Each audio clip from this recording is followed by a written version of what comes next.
On March 11, 2020, Rudy Gobert was diagnosed with the sickness, and soon after the NBA would get suspended indefinitely. Days earlier, Rudy Gobert was seen touching mics for no reason and making a joke of the sickness. The day after, his teammate Donovan Mitchell was diagnosed with the sickness, and it was soon reported that Rudy Gobert was going around in the locker room and touching everyone's stuff and making a big joke about the sickness. This was before he found out he actually did have the sickness. On April 10th, it was reported Donovan and Rudy Gobert's relationship was unsalvageable. Will this affect Utah in the long term? And if it gets down to it, who would they trade? Their young star, Donovan Mitchell, or Defensive Player of the Year, Rudy Gobert?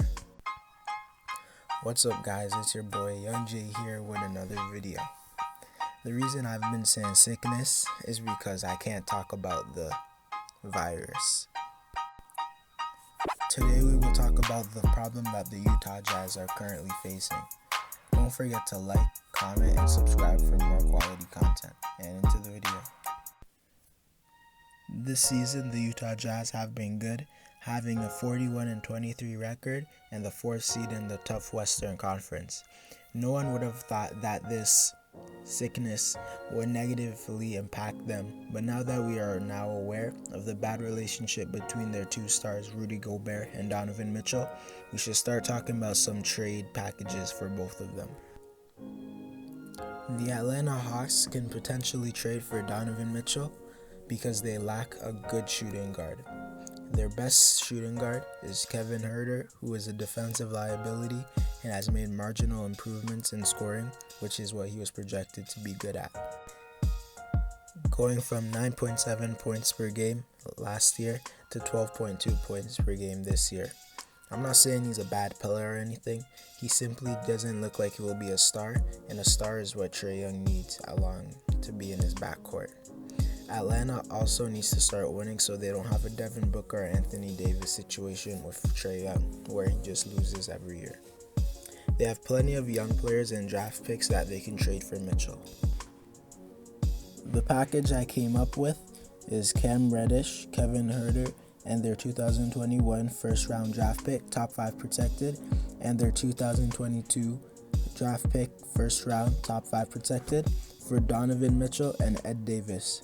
Utah would get 2 young players in Cam Reddish and Kevin Huerter who can help them in the present because Kevin is a knockdown shooter and Cameron Reddish is an okay defender. Atlanta would get a young star in Donovan Mitchell that could help Trae Young compete in the playoffs. Ed Davis is mainly in the deal to make the salary work, but he would be an okay backup center. Utah could also use these picks to add young players for the future. The Golden State Warriors can potentially trade for the Jazz's center Rudy Gobert, mainly because they lack a good center, and Rudy Gobert along with Draymond Green would make them the best defensive frontcourt in the NBA. The trade would be Rudy Gobert for Jordan Poole and their 2020 first-round draft pick unprotected. The Warriors would be way better than if they drafted a rookie like James Wiseman, who would take time to develop, unlike Gobert, who is already a defensive stud. The Utah Jazz would get Jordan Poole, who started off the season as one of the most inconsistent players in the NBA. But post All-Star break, he is averaging 14.1 points per game on 49% field goal shooting and 35% from 3, showing he can be a solid role player in the future. And the first round pick they would receive is probably a top 5 draft pick, giving them a chance to choose a star from the draft that they can build around. I believe the Warriors would need to trade Andrew Wiggins for this trade to work salary-wise, and they would only do this trade if they believe that it makes them a title contender. I believe the Denver Nuggets might potentially trade for Donovan Mitchell because they're in a spot that's a good team in the regular season but not great in the playoffs because they lack a perimeter star. And no, don't tell me Jamal Murray is a star. The trade would be Donovan Mitchell for Michael Porter Jr., Monte Morris, and the Nuggets 2022 first round pick unprotected. In my opinion, this would be one of the worst trades for Utah because Michael Porter Jr. has struggled with injuries earlier in his career, although he has shown star potential, and Monte is just a good backup point guard. Utah would be a great place for Michael Porter Jr. to thrive, to be honest. Denver would get way better, becoming one of the top contenders in the league with a perimeter star who isn't ball dominant and would thrive in Denver's offense and would play well with Nikola Jokic. I think this would be a bad trade for Utah, and I believe they could do better than this. I could see the New York Knicks trading for Donovan Mitchell, simply because the Knicks have been a bad franchise the last few decades and are desperate for a franchise player. The trade package for Donovan Mitchell would be Donovan Mitchell and Ed Davis for Frank Ntilikina, Kevin Knox, and Mitchell Robinson, along with the Clippers' 2020 first-round pick, which they acquired in the Marcus Morris trade. Also, the Knicks' 2021 first-round pick, protected top 5. This trade would be risky for Utah because Frank Ntilikina has shown flashes to be a good defender, and in his last 6 games he averaged 9.5 points and 3.2 assists on 45% field goal shooting. In Kevin Knox's rookie season, he showed potential to be decent, but in his second season, he's been atrocious.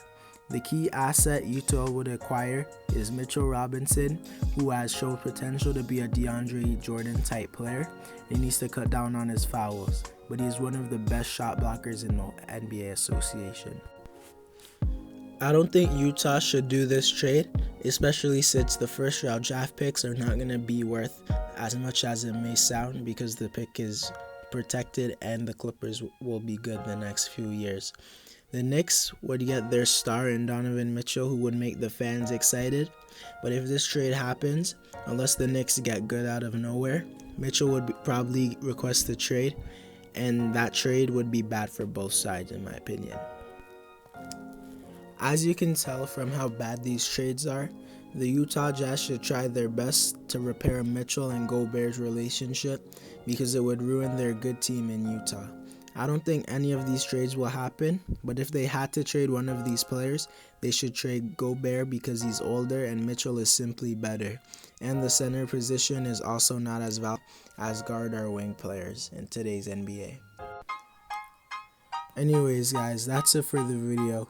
Drop some trades in the comments, and who would you trade, Mitchell or Gobert? Don't forget to like, comment, and subscribe for more quality content. Young J out.